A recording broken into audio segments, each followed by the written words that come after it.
Today we'll have a mock parliament session to incite you about the procedure and the proceedings of the parliament. In fact, the Parliament is a temple of democracy. It is the supreme legislative body of India. It consists of the president and two of the houses known as the Council of the State or the Rajya Sabha and the House of the People or the Lok Sabha. The Rajya Sabha is known as the upper house and the Lok Sabha is known as the lower house. The Rajya Sabha consists of not more than 250 members, including 12 members nominated by the president. The Lok Sabha consists of representatives directly elected by the people, and the maximum number of seats are 550. It has a term of 5 years. The Constitution of India came into force on 26 January 1950 and the first session of the Lok Sabha was held on 13 May 1952. The Parliament meets at Sanssad Bhavan in New Delhi. The Parliament of India represents the largest democratic electorate in the world. The main function of the Lok Sabha and the Rajya Sabha is to make law. Every bill has to be passed by both of the houses and signed by the president before it becomes a law. The Lok Sabha holds supremacy over the Rajya Sabha. Each house of the Parliament has presiding officers. The Lok Sabha has a speaker and the Rajya Sabha has a chairman.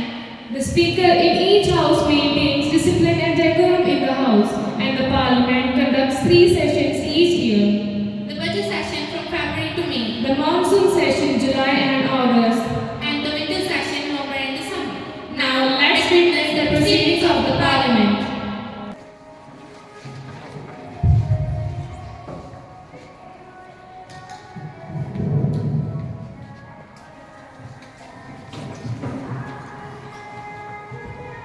Honorable members, let us commence today's session of the Parliament with the question hour.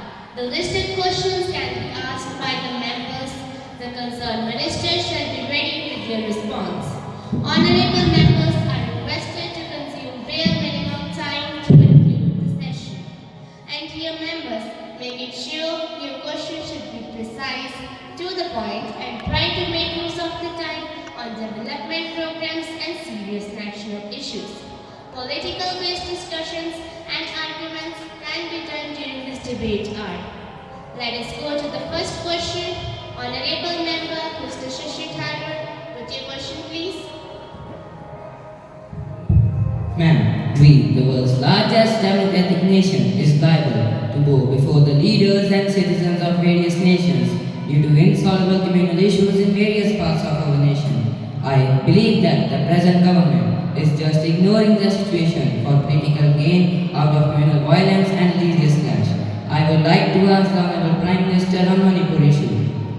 Manipur and neighboring states are very sensitive areas and are far away from the India's mainland. The land mainly consists of backward class, having innumerable geographical issues, needs special support and consideration. But I think that the present government is just waiting for an opportunity to get benefit out of it. Manipur is passing through communal issues very seriously. It has become a national as well as international issue with great seriousness.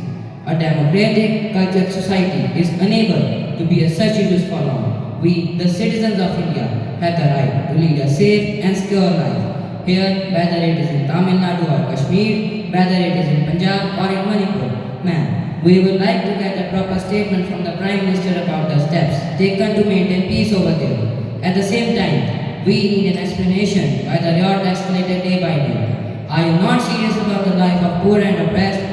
Are you not aware of the admiration and honor of women in Manipur? Yes, Honorable Prime Minister.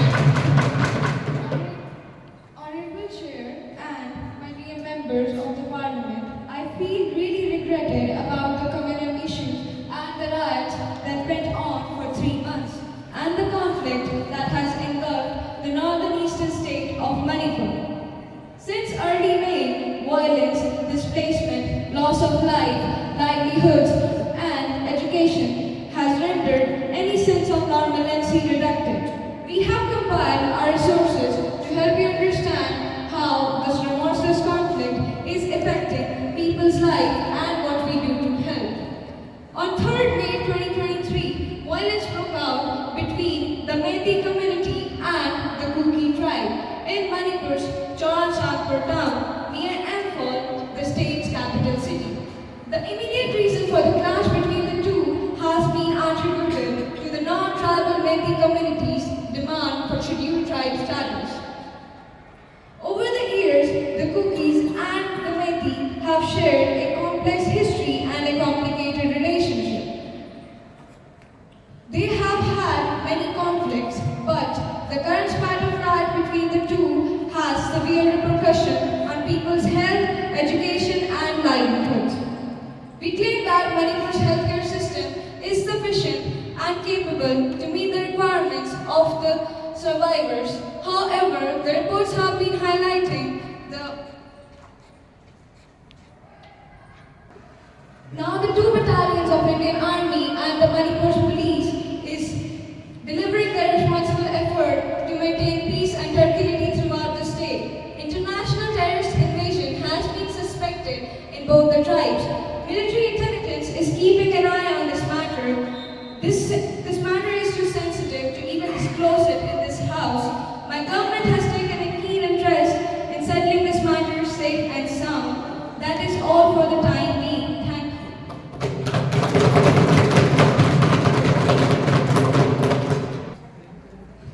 Yes, Honorable Minister. Next, Mr. Daljeet Singh. Honorable Chair and the most admirable member of the Parliament, I am highly privileged to raise a query for the entire people of India. As a member of the most honored Parliament, the temple of the democracy, I have a keen interest to know about the widespread use of narcotic drugs among the youth, especially school and college-going students. Cross-border trafficking of narcotic drugs is the most sensitive among the border states, especially Punjab and Rajasthan. Ma'am, as I belong to the border area of Pakistan, I can easily sense the pulse of people of Punjab about the illicit trafficking of narcotic drugs and psychotropic substances. The availability of narcotic drugs and psychotropic substances changes the social scenario of these states. Universities and public places are the antisocial elements. Theft and robberies are frequent occurrence in many parts of these areas. Honorable Member, please come to the point. For the people of India, I would like to know from the Minister of External Affairs, Shri Kirtivardan Singh, that what are the measures taken by the central government to control the illicit trafficking of narcotic drugs and psychotropic substances, as it is the major income source of many terrorist groups from Southeast Asia, and it also has a close relationship with international terrorist organizations and their activities. And step. Have you taken any serious step to safeguard the youth from the influence of psychotropic substances and narcotic drugs? Yes, Minister.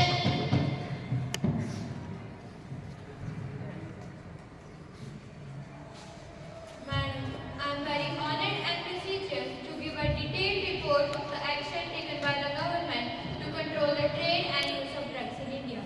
Government of India, through diplomatic channels, regularly takes up with the government of Pakistan matters related to cross-border narcotics, smuggling from Pakistan over land and overseas.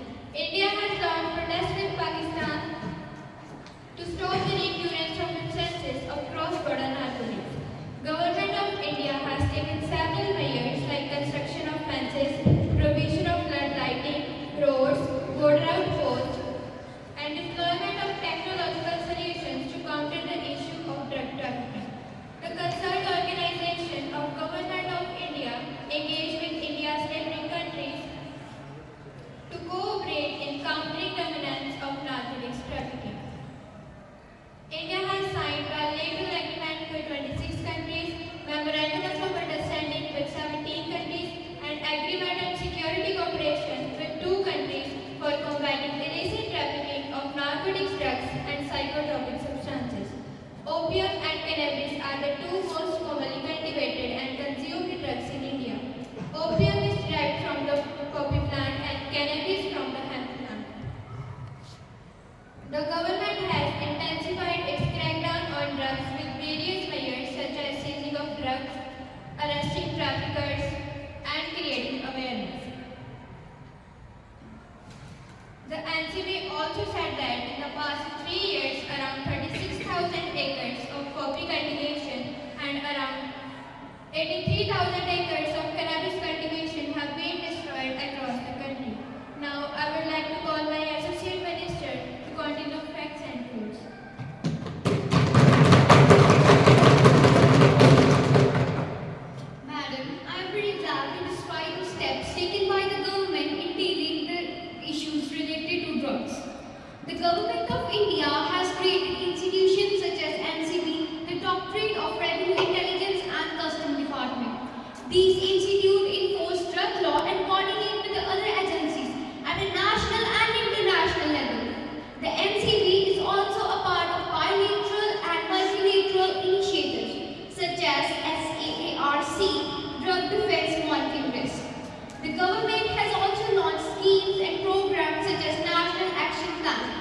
drug demand reduction and Nasha Mukt Bharat Abhiyan. These schemes provide treatment, rehabilitation, and prevent drug abuse to the drugs addicts. The NAPDDR aims to reduce drug demand through awareness generation, capacity building, re-addiction, and rehabilitation. The NMBA aims to create awareness about the harmful effect amongst the children. It is a database that contains the photograph, fingerprint, court orders, detail, and information of all the suspects and convicts arrested under the NAPDS Act, assessed by state and central government. On the National Narcotic Coordination Portal, the sources and the destination has been highlighted and informed up to the district level. Coming to the challenges faced by the government. Coming to the challenges faced by the government. Coming to the challenges faced by the government in controlling the drug. There is a shortage of trained personnel, specialized equipment, and proper infrastructure to combat effectively to the drug addicts and trafficking. As per the NCB, the drug net and the cryptocurrency in illegal drugs is increasing, and in 2020, 2021 and 2022, 59 cases has been investigated. India being the large population, and there is a high demand of drug, which trade the drug fuels. India, there is a shortage and lack of awareness and education about the danger, especially in the rural area. Measures taken to eradicate drug addicts, strengthening the implementation of NPDS Act and providing adequate resources, training to the law enforcement agencies. That all the steps taken by the government in dealing with the narcotic business. That for the time being, thank you. Honorable member, next Mr. Anfazakhan, it is your turn to put the credit.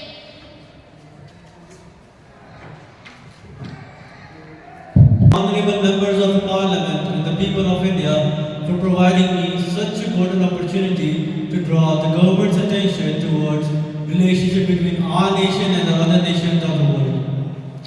India was representative of the third world, the leading nation to the developing countries. Since independence, we have been playing a major role in international affairs.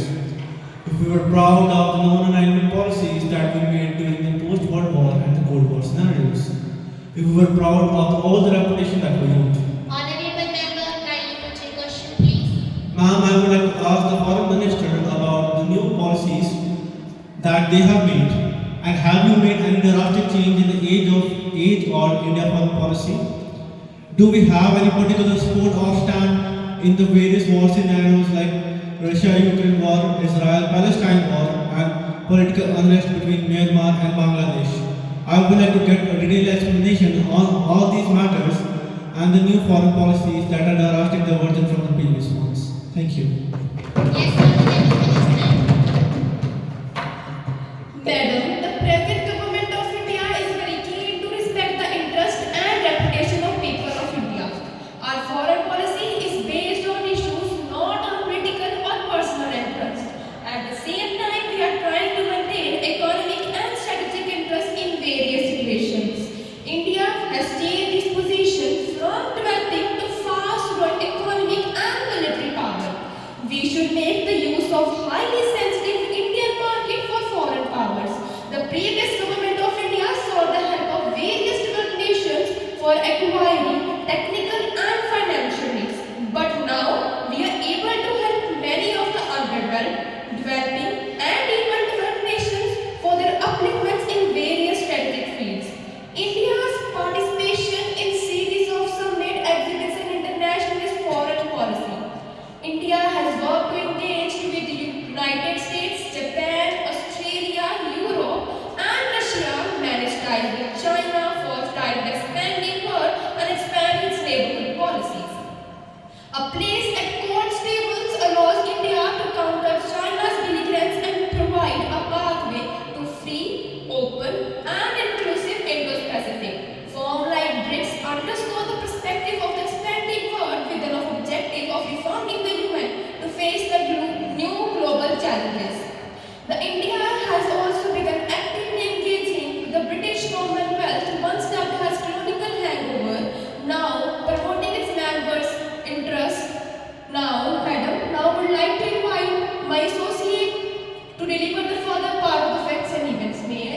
Yes, Minister. Madam, I would like to describe some other aspects of this policy that the Honorable Minister has delivered the Honorable Speaker. Kindly allow me to continue the description. Yes, Minister. Amidst the Ukraine crisis, Russia and China are keen on using BRICS as a counterweight to US-led institutions and their firmly anti-Russia postures. New Delhi does not wish to be seen as part of an anti-US bloc, but India's participation in non-Western groupings such as the BRICS and the SCO counterbalances its growing presence in the Western-dominated Quad and G7. It also provides... Ma'am, I would like, please, we are running away from the main point. Please tell them to come on the straight point, please. Honorable member, let the Minister complete. Kindly be seated and maintain silence. It also provides alternative structures to Western models and yardsticks, especially in the wake of the Russia-Ukraine war. However, as Indian companies have invested more than $16 billion in the Russian oil and gas sector, investments that will have negative implications in case of adhering to Western sanctions. India's military dependence on Russia is significant. More than 15% of the Indian military's existing equipment is of Russian origin. The US administration recognizes India's multi-alignment strategy and need for issue-based partnerships, despite concerns about its response to the Russian invasion of Ukraine. That's all for the time being. Thank you. Yes, Minister. The next query is Mr. Mukul Basnet. Mr. Basnet, put your question, please.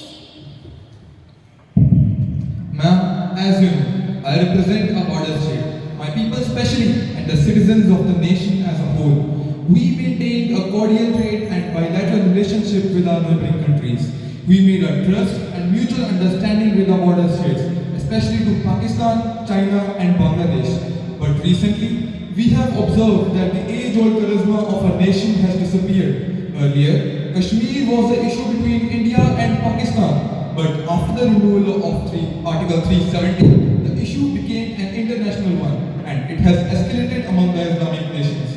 They consider it as a religious and communal suppression. It may cause violent interventions of terrorist organizations in the Kashmir Valley. Come to the point, Honorable Member. Put your question straight, please.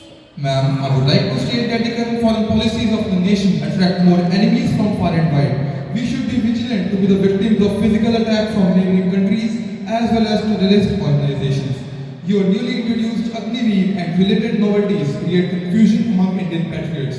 Above all, the current geopolitics is highly sensitive, so the government should have a firm and compact defense policy. Ma'am, I would like to ask Mr. Defense Minister to kindly explain the current foreign policy and developmental program for the safety and security of the nation. Yes, Minister. Madam, the articulation and formulation of defense policy requires an objective assessment or a number of factors. The key factors that have influenced the defense policy are 12. The policies and capabilities of major relationship with the neighborhoods, regional security environment, internal security environment, budgetary constraints. The defense policy operates on two fronts, the diplomatic or political front or the military front. Diplomatic and political aspect of defense policy include managing and resolving constraints through non-military means. The military aspect of defense policy is more comprehensive in scope. The Ministry of Defense inputs various agencies. According to the annual report of 2005-2006, the Ministry of Defense, the Government of India, the component of the military defense policy include strategic dialogue defense for defense partnership with a number of members. Conclusion, national interest and objectives and also the political aims drive defense policies and strategies. India's defense policy plays a critical role in the management of the security by addressing the internal and external threats to the internal voices. An objective study of India's defense policy is possible only in the context of current international security system and domestic environment. That's all from the time being. Thank you. Yes, Honorable Minister. question. Next, Mr. G. Venugopal, with your question, please. I am extremely obliged to the honorable chairs and admirable members of the House for providing me an opportunity to echo the heartbeat of my people from my constituency. My state, above all my native people of the nation, India has been performing very positively and progressively in the national affairs. We adopted a socialist form of democracy, which means government considered poor, oppressed, backward, and primitive classes when we formed financial policies. But now, the government has been taking fiscal policies for the welfare, so-called industrialist, multinational companies, and international organizations. Honorable members, kindly maintain silence. Ma'am, I would like to draw your attention toward the economic standard of major percentage of Indian population. The inflation rate of more income group remains the same, but the market price is growing very fast. Such never happened before. I am very keen to know from the finance minister to give detailed description of the steps taken by the government for generating more employment opportunities for the low average income group. At the same time, explain the present economic policies. What are the steps taken to stop the brain drain, and is it is the major national issue? Yes, Minister. Madam, I am highly honorable before the members of the House to present the economic policies of my government, and it is the matter of part personally. The economic policy of the Indian government suggests a system for taxation and also the budget of this country. Not only that, but it also includes the currency and the rate of interest. India has various economic policies which are industrial policy, trade policy, monetary policy, fiscal policy, Indian agriculture policy, exile policy, and many more.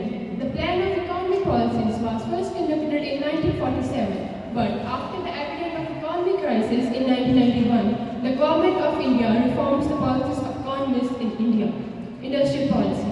The stress of these policies is on the Development and Regulation Act 1947. Now, I would like to seek the support of my associate minister to deliver the details of the above given description. Honorable Chairman, may I hand over the mic?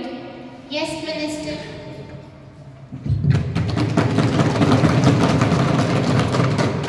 I am very grateful to my senior minister for providing me such an opportunity to present the finance policy in their honorable parliament. Indian agricultural policies. The strategies regarding agriculture and the use of innovative technology in the agriculture are the main concerns of this policy. Through this policy, the annual development rate regarding the agriculture has been increased. International trade policy. This policy includes free trade in India. Free trade suggests the smooth trade of the country. In the mid-19th century, the government of India modified the international trade policy. Exit policy. Exit policy suggests export and import policies in India. Through these policies, the guidelines have been fixed regarding export and import. From the above discussion, it can be said that the economic policies are vital in the perspective of any country, especially in India, in order to make the development of its economy. That's all for the time being. Thank you.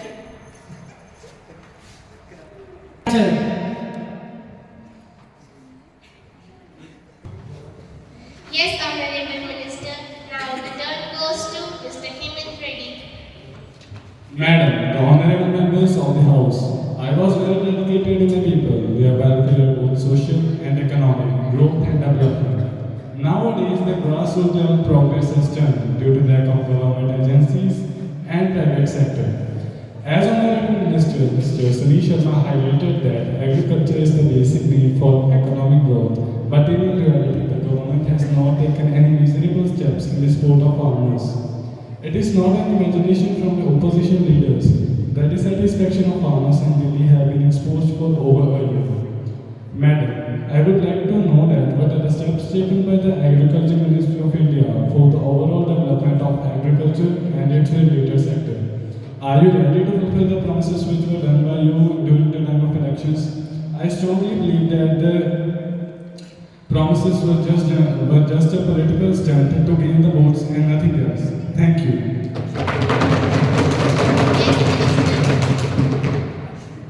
Madam, it is an opportunity to be glad and proud to present the developmental programs introduced by the present government for uplifting India's towards basic and grassroots level development. It is none other than agriculture sector. Agriculture sector has registered an average annual growth rate of 4.18% over the last 5 years and has a share of 18.2% in the country's GDP at current prices. The total area coverage of all oilseeds has increased from 25.60 million hectares in 2013 and 14 to 30.08 million hectares in 2023 and 24, which is approximately 17.5% growth. Economic survey shows that I strongly disagree with this. if every point is disagreed, then how will the parliament run? Rome was not built in one day. You are not Rome was appropriate. not built in one day. Everything takes time. It was not built in one day. Everything takes time. Please listen carefully, Mr. Hemant Reddy. Please, first Please of do all, not let create the a answer be competition over. for the members of the house. First of all, let the answer be over, then you can see what you want. Next survey states that smallholder farmers need to move to high-value agriculture. Once the income of smallholder increases, they will demand manufacturing goods, spurring a manufacturing revolution.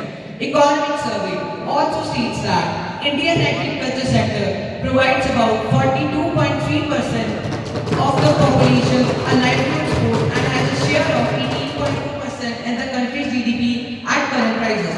The sector has been buoyant, which is evident from the fact that it has registered an average annual growth rate of 4.18% over the last 5 years.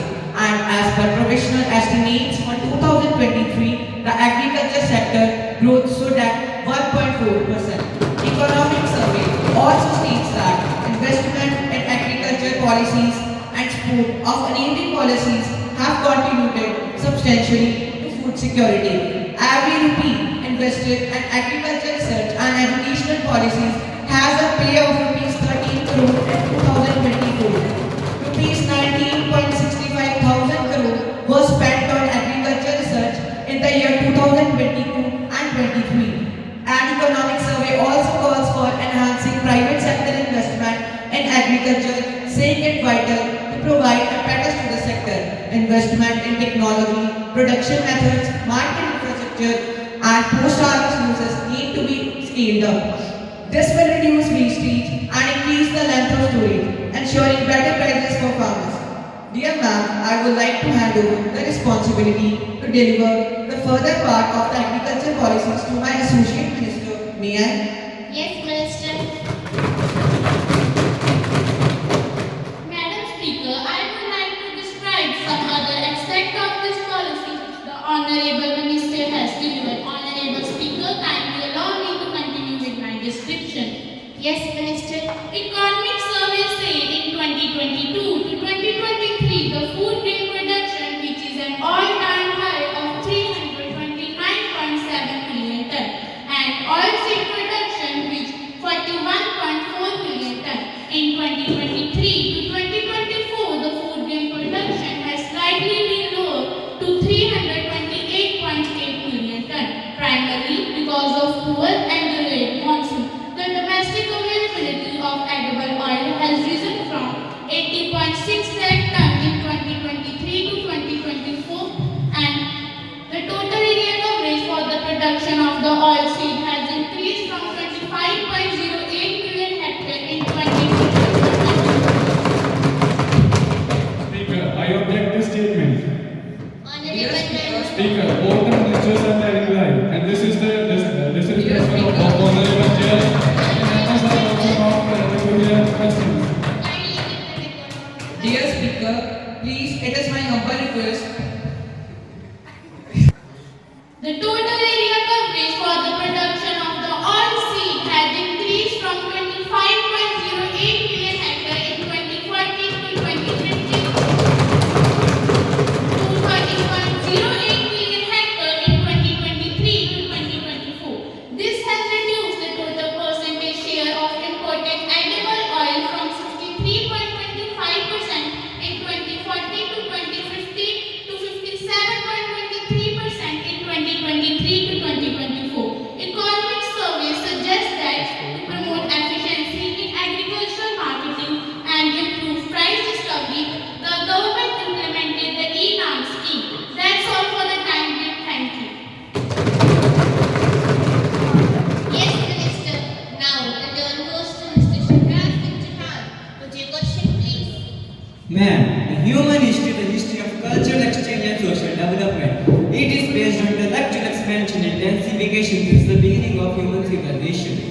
The most fundamental part of the culture is the presence of 5 universities such as Nalanda, Takshashila, Vallavi, Acharya Nagarjan, Vedic learning in Mithila. The statement written by ancient foreign wisdom such as Fine, Megasthenes, Abirun, etc. mentioned that these foreign kings and princesses come to these universities for their higher studies. Honorable member, consider the limitation of the time to cover. Please come to the point. Ma'am, I come to the point. I would like to draw the attention of the House toward brain drain. Our student community is highly annoyed and feel hopelessness in Indian education strategies.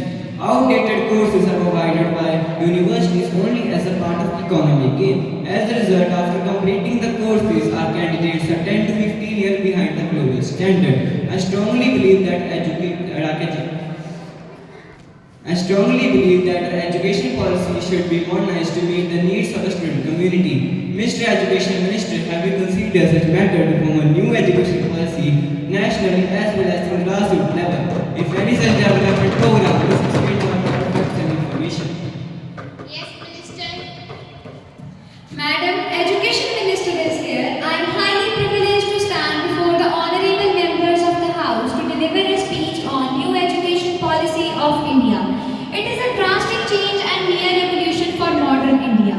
Education is fundamental for achieving full human potential, developing an equitable and just society, and promoting national development. Providing universal access to quality education is the key to India's continued ascent and leadership on global stage in terms of economic growth, social equality and justice, scientific advancement, national integration, and cultural preservation. Universal high-quality education is the best way forward for developing and maximizing our country's rich resources and talents for the good of the individual, the society, the country, and the whole world.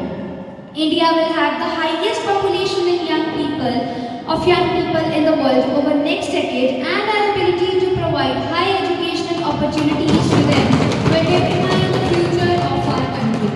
The Global Education Development Agenda, reflected in the goal of 2030 Agenda for Sustainable Development, adopted by India in 2015, seeks to ensure inclusive and equitable quality education and promote lifelong learning opportunities for all by 2030.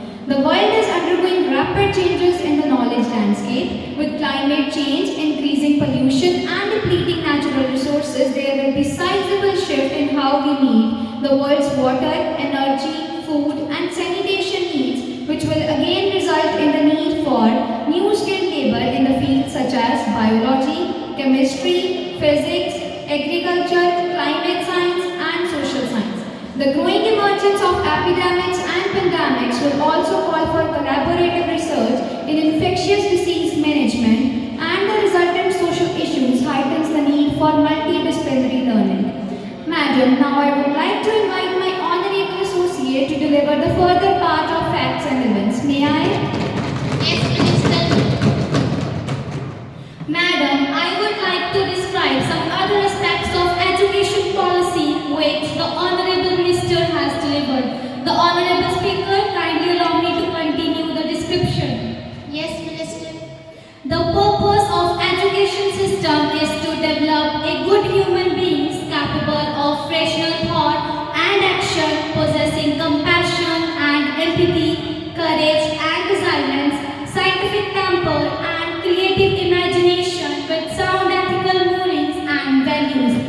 A good education institution is one in which every student feels welcome and cared for, where a safe and stimulating learning environment exists. The fundamental principles that will guide education system both at large as well as the individual are identifying, organizing and fostering the unique capabilities of each student by sensitizing their teachers as well as parents, according the highest priority to achieving foundational literacy and numeracy, flexibility so that learners have the ability to choose their learning trajectories and programs, no hard separation between art and science, between curricular and extracurricular activities, between vocational and academic streams, multidisciplinarity and the holistic education across science, social science, art and humanities, emphasis on conceptual understanding creativity and critical thinking to encourage logical decision making and innovation. Focus on formative assessment for learning rather than summative assessment that encourage today's learning culture. That's all for the time being. Thank you.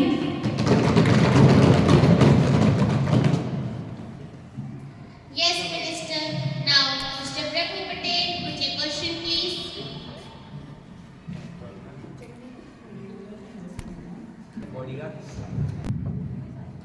Transporting goods from one place to another has been a major issue since the prehistoric period. India's major transporting facility is Indian Railway. We have a number of grievances on British rule in India for a long 200 years. At the same time, we should be grateful to them for the introduction of railway here. They only introduced steam engine with narrow gauge, but Indian government upgraded them to diesel engine with meter gauge and then to electric engines. The previous governments have been taking special initiations to upgrade as per the available technology. Mr. Patel, please reduce the enlightenment. Come straight to the query. Madam, I am very intense to know the latest developmental programs introduced for the modernization of the Indian Railway to the world standards. When we visit abroad, we see bullet trains with an average speed of 350 km per hour. But in India, we still have the average speed of 72 km per hour. The most surprising information about Indian Railway is that it carries more than 40 million passengers a day. That number is more than the total population of a number of independent nations. Still, we are not aware of the all-round need of the development of the Indian Railway. I would like to have a detailed query from Honorable Railway Minister. Yes, Minister. Madam, I would like to address the entire members of the House addressing the entire nation. Indian Railway has achieved a significant milestone, including commissioning 31,180 track kilometers in the past decade. The pace of track line has increased from 4 km per day in 2014-15 to 14.54 km per day in 2023 and 2024. Furthermore, 41,665 road kilometers have been electrified from 2014 to 2022 as compared to only 21,413 road kilometers before 2014. This year budget also allocates the additional funds to promote industrial development. Under PM Gati Shakti Mission, Indian Railway has adopted infrastructure development, 3 economic railway corridors, energy, mineral and cement corridors. As a result of various measures taken over the year, there has been steep decline in the number of accidents. The conventional train accident during the period of 2004 to 2014 was 1,711, which was declined to 678 during the period of 2014 to 2024. Now I would like to invite my honorable associate to deliver the further part of the event and fact. May I? Yes, Minister. I'm very grateful to the Honorable Minister for giving me a chance to speak on Indian Railways. Indian Railway has implemented a long-term plan to acquire new technology including 12,000 HP locomotives and 9,000 HP locomotives for freight operations. Indian Railways is modernizing its coaching rolling stock. The Vande Bharat chair car trains with enhanced greater safety and better passenger amenities have been introduced. The non-AC Amrit Bharat chair car trains have been introduced with the better equipment as well as heated classes. 25 train vehicles have been introduced to throughput. In addition, special Objection. The Honorable Minister is conveying the wrong information. Honorable Member, let the Minister complete. In addition, special purpose vehicles for cement and multi-purpose vehicles for fly ash has been introduced. It has been the aim to provide the big cities into state centers. That's all for the time being. Thank you. Yes, Minister. Now the turn is of Mr. Harsha Vardhan.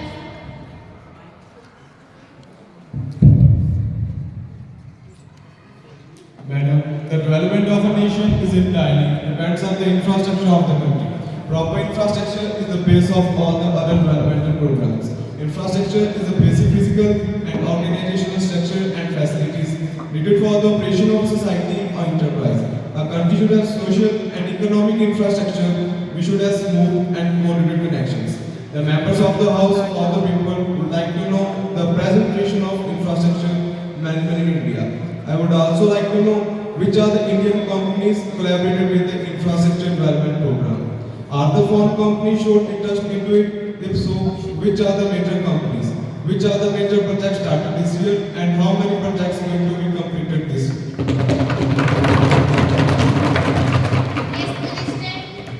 Madam Speaker, I would like to deliver a detailed description of the infrastructure development of the nation.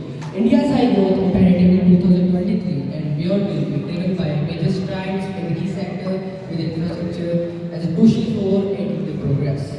Infrastructure is a key enabler in helping India to become 26 trillion US economy.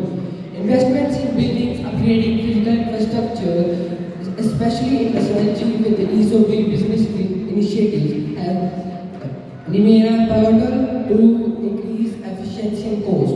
The 1.3 National Master Plan for Infrastructure, Gati Shakti, has been a forerunner to bring about systematic and effective reforms in the sector.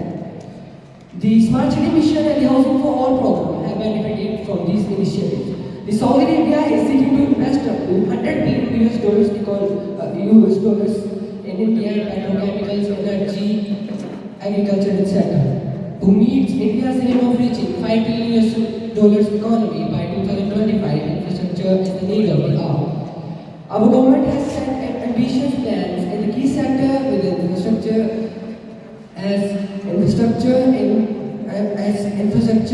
a crucial force in the progress.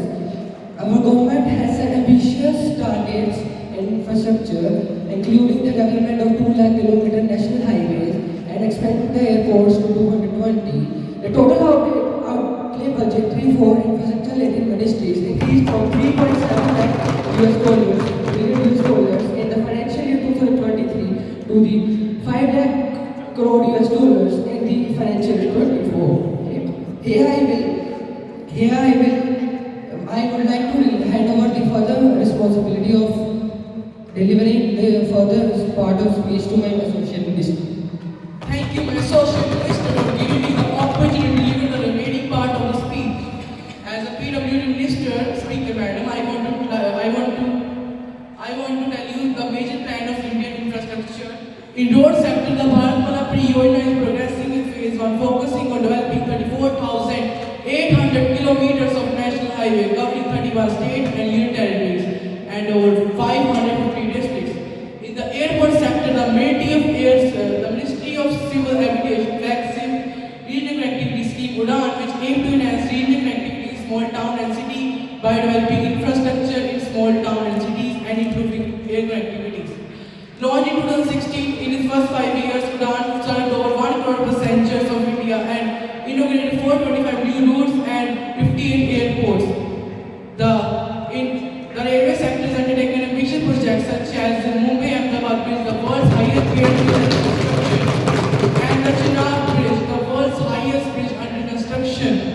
This sector has also used 35 indigenous trains, including Vande Bharat Express and 6 more versions to launch soon.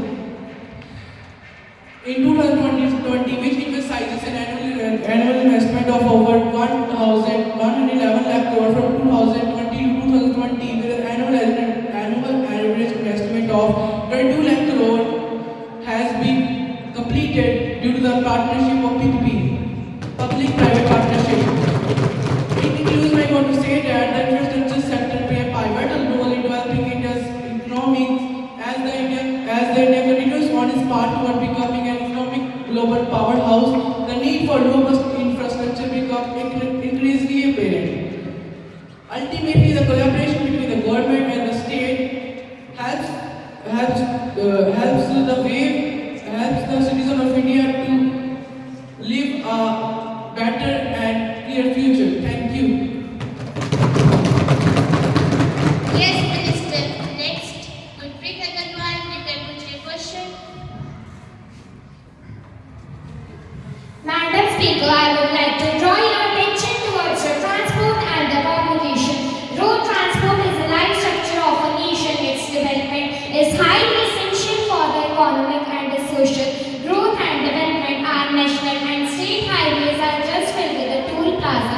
extra huge amount of money is taken even from the low income group.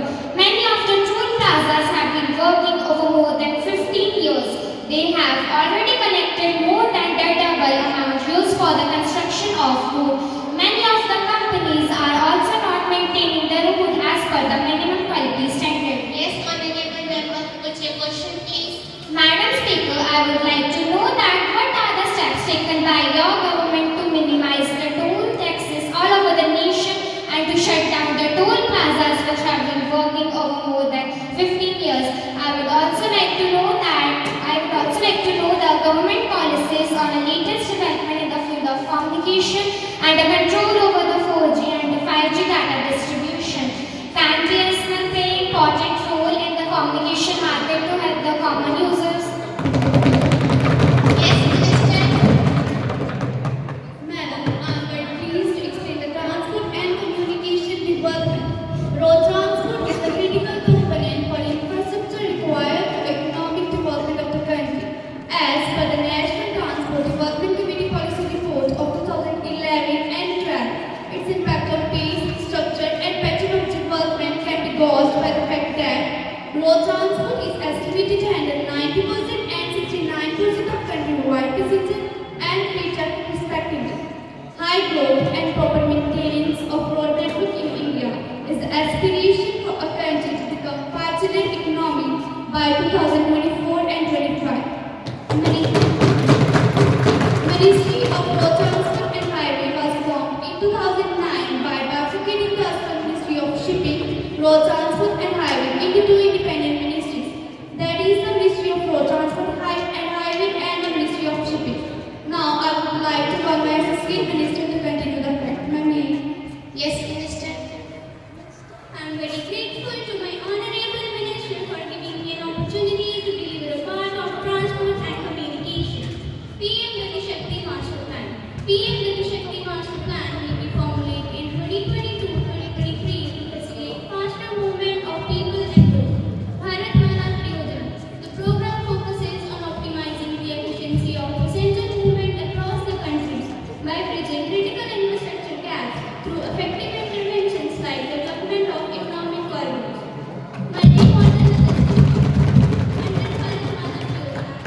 MMSPs are developed on hub and spoke model and implemented by NHAI and NHDCL. Pradhan Mantri Gram Sadak Yojana. Programs planned and under progress. Delhi Mumbai Expressway, Amritsar Bathinda Expressway, Jamnagar Expressway, Katra Expressway and Visakhapatnam Corridor, many more. Challenges. The delayed road construction has led to large budget allocations. Project delay. The Committee on Public Undertakings had noted that from 1995 till June 2017 and 2016, the program focuses on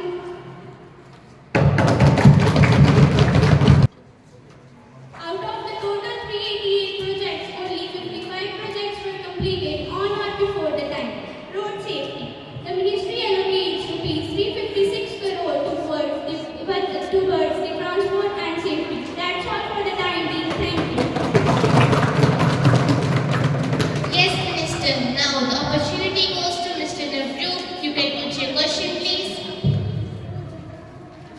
Ma'am, thank you very much for providing me such a chance to inquire on a major issue of a common man. It's none other than healthcare. It generally says that health is wealth. We, directly or indirectly, one or in another way, depends upon the services provided by the physician.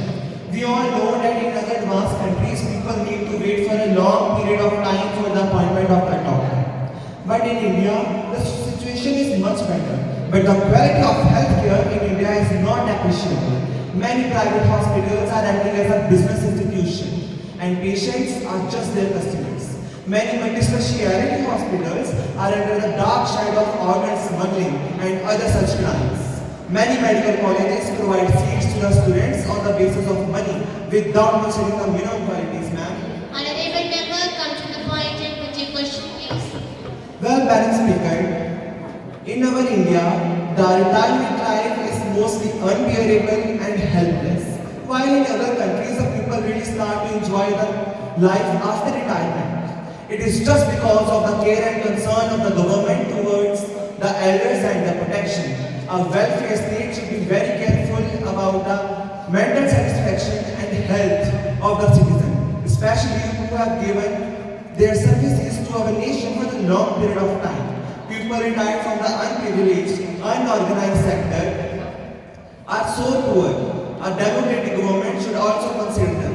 Have you ever made any plans about the adulthood? Have you ever made any plans about the welfare? If yes, then please provide a detailed statement. Yes, Minister. Madam, I'm very happy to explain the National Health Policy of India. National Health Policy was launched in 2017 by the central government to replace the existing health policy. This policy has introduced four significant goals, changing health priorities. This policy aims to tackle the increasing non-communicable and infectious diseases in India, growth of healthcare industry. This policy plans to strengthen the healthcare industry by introducing newer and more advanced technologies, lower the expenditure. This policy aims to reduce the medical expenses and other health-related costs. It aims to provide superior health services to poor and backward communities. The National Health Policy aims to achieve the following goals. It aims to offer superior services to every age group and gender. This policy focuses on providing universal access to better treatment and improving quality, offering access to better treatment, lowering expenses and maintaining quality, professionalism and ethics. National Health Policy commits to integrity, highest professional standards and integrity. Beneficiaries will also enjoy the features of Ayush and community-based health facilities. Now, I would like to hand over the mic to the Honorable Associate Minister. May I? Yes, Minister. I feel proud and prestigious to deliver a detailed description on the healthcare policy of the government in this parliament before the honorable members. India has a mixed healthcare system inclusive of public and private healthcare service providers. However, private healthcare service providers are concentrated in urban India, providing secondary and Very nice. I would like the way that you people like. That's totally wrong, ma'am. I want my answer. Honorable members, kindly proceed. Madam, I request you not to allow the ministers to deliver their speeches. They are just telling a lie and nothing else. Honorable members, please let the minister conclude. Our ministers are not ready to hear this. let me speak, honorable minister. The public healthcare infrastructure in the rural India has been developed as a three-tier system based on a population norm. A sub-center is established in the plain area with a population of 5,000 people and in the hilly, difficult to reach tribal area with a population of 3,000. And it is the most peripheral and first contact between the community and the primary healthcare center. Each sub-center is required to be staffed by at least one auxiliary nurse midwife and one male health worker. Under the National Rural Health Mission, there is a provision for additional auxiliary nurse midwife. Primary healthcare centers. A primary healthcare center is established in the plain area with a population of 30,000 people and in the hilly, difficult to reach tribal area with a population of 20,000, and it is the first contact between the village community and the medical officer. Community health centers are established by state government under the BMS or MNP program in an area with a population of 1,20,000 and in the hilly, difficult to reach tribal area with a population of 80,000. As per minimum norms, a community health center is required to be staffed by 4 medical specialists. That is, a surgeon, a physician, a gynecologist, and a pediatrician supported by 21 paramedical and other staff. That's all for the time being. Thank you. Yes, Minister. Now I'm highly privileged to invite the last member, Mr. Manraj, put your question, please. Ma'am, I am very much honored to put my question before the honorable members of the House. Almost all the sectors of human affairs have been mentioned here, but most of them are internal affairs of the state. But the growth and development of a nation is dependent upon trade and commerce. Not inside state, but also export and import. People of India are always concerned about day-to-day world market and its movements. For example, a slight change in the oil market can change the entire market all over the world. Gold price, international share market, etc. Some of the other market-related issues. So, a nation's foreign trade plays a major role in strength and hold of economy of India. So, on the behalf of the entire nation, I would like to know India's state of foreign trade, its volume and structure for the last 10 years, the major exported and imported goods, and the notable nations to which we have trade relations, and so on. Madam, Indian trade policy through 2014 to 24 has seen both hits and misses. Fortunately, more hits than the misses. Getting a permanent peace clause at WTO for our food security scheme in 2014, walking out of the RCEP agreement in 2019. Lack of success in WTO ministerial meeting and creeping protectionism adversely impacting the competence for the minuses. The first issue that the new government faced as early as July 2014 was the fight for protecting the subsidies given to the farmers for the procurement of the food grains. Many developed countries, notably India, use the strategy of developing food grains. Many developed countries provide 10% of the enriched development. Now, I would like to call my Associate Minister to continue the facts.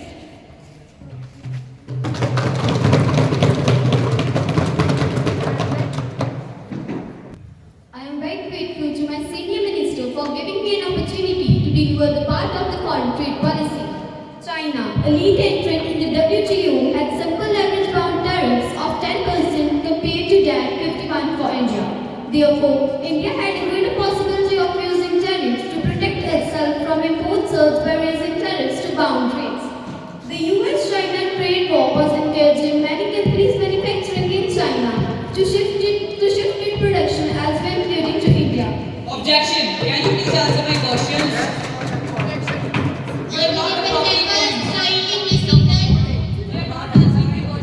The points given by the minister are not appropriate.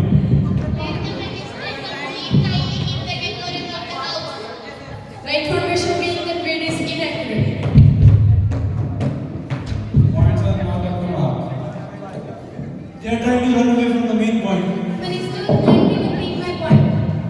If we reduce tariffs as a part of RCEP, such companies would use their Chinese capacity to export to India. Instead, therefore, investment flow into India, Chinese goods would be dumped into India.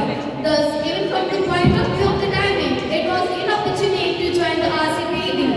Engagement through FTS. FTS became popular as the world lost patience with the consensus by the exhaustion approach of the WTO since the Doha round almost collapsed in 2008. All FTS affect India by shifting relative competitiveness of country and consequent trade division. That's all for the time being. Yes, Minister, that's all. The question hour is over. The House is adjourned.